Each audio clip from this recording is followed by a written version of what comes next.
What's wrong? Is everything okay? Of course. Why wouldn't it be? I don't know. You seemed a little subdued there. I was expecting like fired up Joe after a win like that.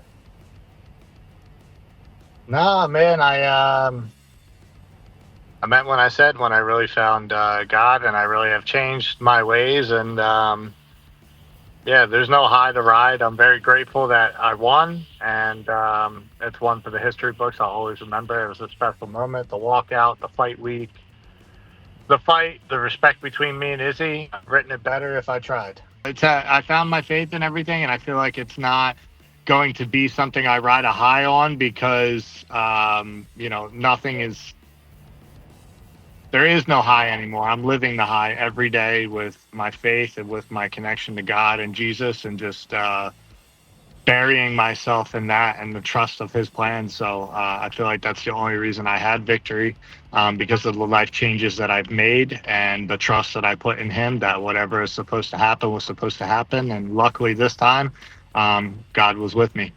So this is relatively new. What was the turning point? When did this all happen for you? February 7th was a very dark day for me, and but it was also one of the most rewarding things that happened in my life. It just took a little time to see. And I struggled with some mental health stuff and contemplated my life and things like that. And just from the mistakes that I had made, and I'm ashamed to say it, honestly, but it's a part of what happened. And I feel like God came to me in a dream and was able to give me this outer body experience where I could see who I was. And I was disgusted, and then I was able to see what I really wanted and who I really wanted to be, that my soul was still pure, my love was still real, and and then I was able to see my girlfriend now of 6+ years, as the mother of my 2 children, something I've always kind of been on the fence with having. And I couldn't see their faces, but I could see hers. And it was a very powerful moment. Then I was drowning, and I feel like I saw Jesus's hand, and I took it, and I woke up, and I feel like my entire life just transformed. And I couldn't even tell you how I said most of the things I said of the past, or felt the way I felt of the past. It's almost like whoever that was died. Wow. And so on February 7th was the dream, the day you had the dream? No. So it was like February 7th was the final straw of me being a piece of crap. And then about 2 days later, I had the dream. Okay. And since you bring it up, you can tell me to take a hike. What happened on February 7th? Can you tell us? You're going to have to go hike. Okay, fair enough. I just said that I want to give you guys as much information on it as possible, but there's some things just I respect it. Just out of, respect for myself too. It's just, I shouldn't talk about those things, but just now I had some mental health problems and I needed to get through it. And about 2 days later, I had this dream, and then that's when the real journey started. You alluded to stuff in the press conference, and you don't have to be a rocket scientist to understand what you're talking about, relationship issues. Well, one of the issues, just in general, that I wasn't happy with, this wasn't something that happened that day, but just like the problem with women and the problem with just validation and insecurity and all these things, man. It's just, I had developed such a bad habit of coping through women, to be honest. And it was very hurtful to a lot of people that love me. And, not just my girlfriend, but just everyone around me. They hold me to a high standard, and I just kind of wrote everyone off because I'm like, this is my life. I'm Joe Pyfer, and I don't have to answer to people. I need to do what's best for me so I can survive, so I can live and be happy and all these things. But at the end of the day, I was unfulfilled, and I had some demons in my soul that I had to cleanse and get rid of. And I've been able to do that and come back a better man for it. And I think that the victory of what I just did with the opportunity that I was given because of Israel was also placed in my life because God wanted me to go through every single thing that I have gone through, good, bad, breaking the arm, almost losing my relationship, and just all this other stuff. Man, it all came to one beautiful moment to show that no person is too far gone if they turn to Jesus and God. You mentioned in the post-fight interview with DC that just a couple of weeks ago you contemplated taking your life. You said February 7th. Did more stuff happen in between February 7th and a couple of weeks ago? Yeah, so about February 7th to about February 16th was a very, very dark, almost 2 weeks for me. That's when you were dealing with everything and trying to figure out how to move forward. Yep. And are you and your girlfriend back together? Yeah, our hearts are, we're taking our time and doing things the right way and putting God at the center of our relationship and repairing it. But, she doesn't want anybody else. I don't want anybody else. And, yeah, I think she needed to see what I could do with my change.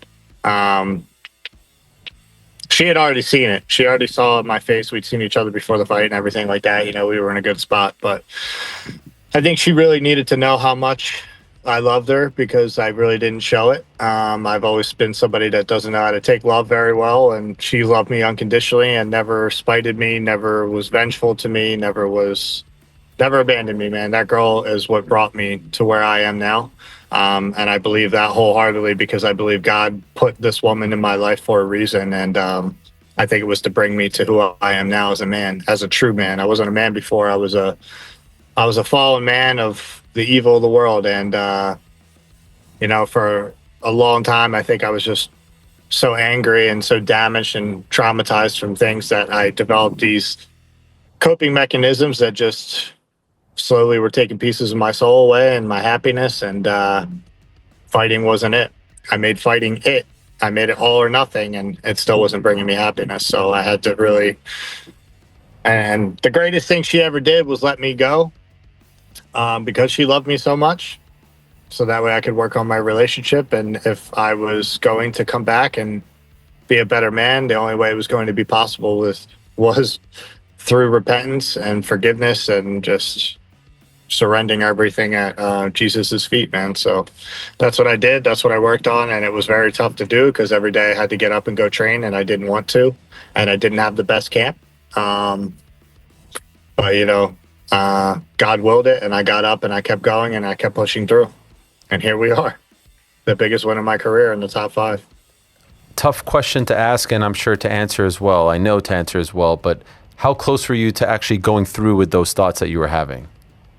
Very close. Very close. Matter of seconds. Seconds? Yep. And how did you not go through with it? What stopped you? Felt like I had a calling in my head. I felt like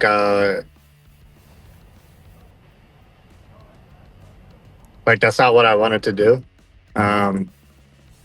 But I was trying to escape again, like I've always done, which is run away from pain and trying to bury it in something.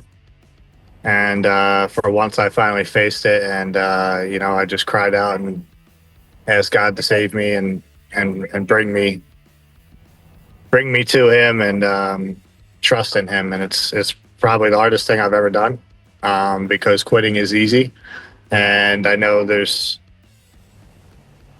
a lot of things that come with proclaiming your faith to the world, and I'm okay with that. At the end of the day, I have a very clear understanding of what matters to me in my life and what I'm supposed to do now. And I see very, very clear the path that I'm on.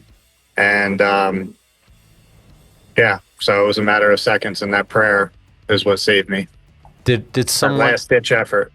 Considering all that you've been through over the course of a month and a half or so, did you consider pulling out of the fight? No. No, I think one thing I knew for sure, because I definitely had some injuries going into this fight. I didn't have the best training camp, but I trained my ass off, and I knew I had to go out there and do this regardless of how I felt or regardless of what was bothering me. And I had a strong mind going into this, a strong will. And I think this was God's opportunity given to me to show what kind of man I am. And I think I passed it gracefully. And that's why I was so respectful to Izzy. There were certain things of the past that I probably would have tried to been a little bit disrespectful or whatnot. But you know what? He's a living legend. He's the greatest middleweight of all time. He's been nothing but kind to me when I've seen him, as I have been to him, even when I was my old self. And yeah, I really wanted to share the cage with him and make it something that was memorable and special. And I feel like I got to do that. We got to compete and see who was better just that night. And I just happened to be better that night. But I have a lot of respect for that man. And I think what he's done is elevate the sport. And he's one of the greatest of all time, no matter who he loses to now. I can never take away the legacy he's built. And I was just curious if, once you explained it more at the post-fight press conference, what I wondered was, this is a very heavy thing to talk about in public. Did your girlfriend know this, or was this the first time she heard about it? And if yes, how did she react? And if no, how did she react back then? No, she didn't know it. It wasn't something that I was proud to tell her while I was going through this. It wasn't something I wanted to put on her. It had already done enough damage to her.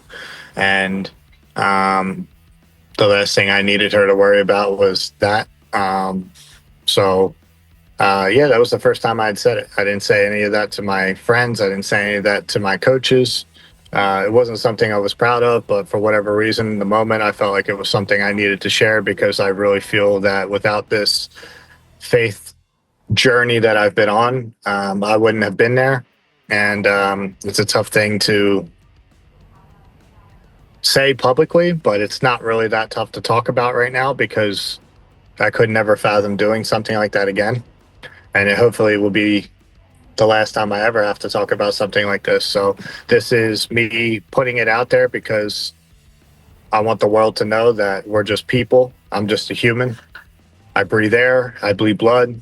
I feel what you guys feel. I feel what every person has felt, of doubt, of disgust, of happiness, of sadness, of suicide, of depression.